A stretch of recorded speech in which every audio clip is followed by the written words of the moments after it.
बंधू चौफेर महाराष्ट्रामध्ये पुन्हा एकदा बातम्या सविस्तर। निवडणुकांची घोषणा झालेल्या महापालिकेच्या आणि ठिकठिकाणी मग युती आघाडी करता सर्वच पक्षांच्या बैठकांचा जोर वाढलेला पाहायला मिळतोय। कुठे जागांवरून चर्चा सुरू आहे तर कुठे कोणता पार्टनर घ्यायचा यावरून चर्चेचं गुऱ्हाळ पाहायला मिळते। कुठे युती, कुठे आघाडी, कुठे स्वबळाच्या हालचालीही सुरू आहेत। नजर टाकूया।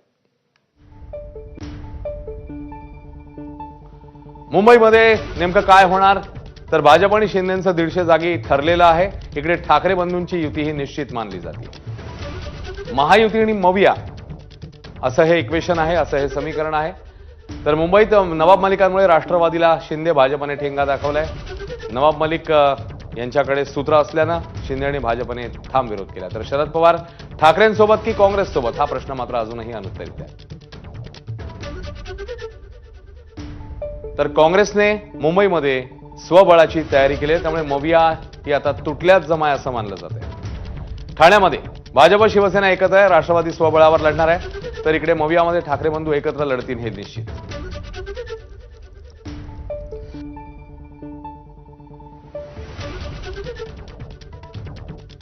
नवी मुंबईचं चित्र आपण बघतोय। भाजप शिवसेना युतीबाबत अजूनही संभ्रम आहे। तर इकडे मविया आणि मनसेची प्राथमिक पातळीवर चर्चा पार पडलेली आहे।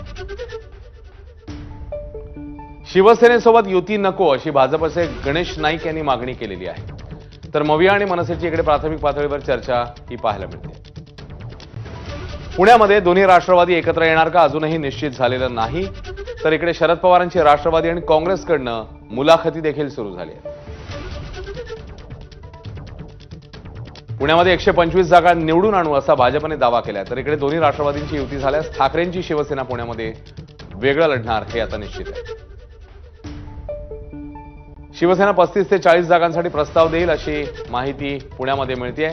तर दोन्ही राष्ट्रवादीची काय पावलं असतील हेही पाहणं महत्त्वाचं असेल। बातमी नागपूरमधून आता स्थानिक पातळीवर नेत्यांमध्ये चर्चा सुरू झाली आहे महायुतीमध्ये। तर मवियामध्ये पवारांची राष्ट्रवादी आणि ठाकरेंच्या सेनेची काँग्रेस एवढी ताकद तिकडे नाहीये। काँग्रेस दोन्ही मित्रपक्षांना किती जागा देणार हा नागपूरमधला प्रश्न आहे।